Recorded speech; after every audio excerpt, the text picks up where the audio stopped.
SLBC tunnel కూలి 8 మంది చచ్చిపోయి 3 నెలలు అవుతా ఉంది. రేపటితో 3 నెలలు నిండుతుంది.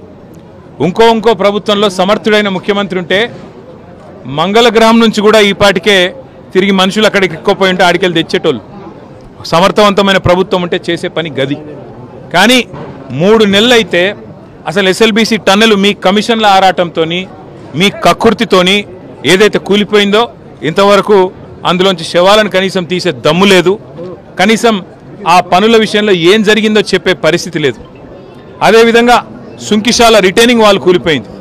సుంకిశాల రిటైనింగ్ వాల్ కూలిపోతే ఇప్పటి వరకు ఆ సంస్థ మీద కానీ ఆ ఎందుకు కూలిపోయిందన్న దాని మీద కానీ ఎలాంటి ఎంక్వైరీ లేదు, ఎలాంటి కమిషన్ లేదు. ఆ సంస్థ మీద ఎలాంటి చర్య తీసుకున్న పాపాన పోలేదు.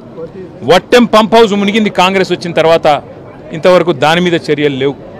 పెద్దవాగు ప్రాజెక్టు 2 సార్లు కొట్టుకుపోయింది, దాని మీద చర్యలు లేవు. అందుకే ఇది కాంగ్రెసు బీజేపీ కలిపి వండుతున్న వంటకం ఏదైతే ఉందో, కాళేశ్వరాన్ని ఒక విఫల ప్రయోగంగా చిత్రీకరించే ప్రయత్నం ఏదైతే ఉందో, ప్రజలకు వాస్తవాలు తెలుసు.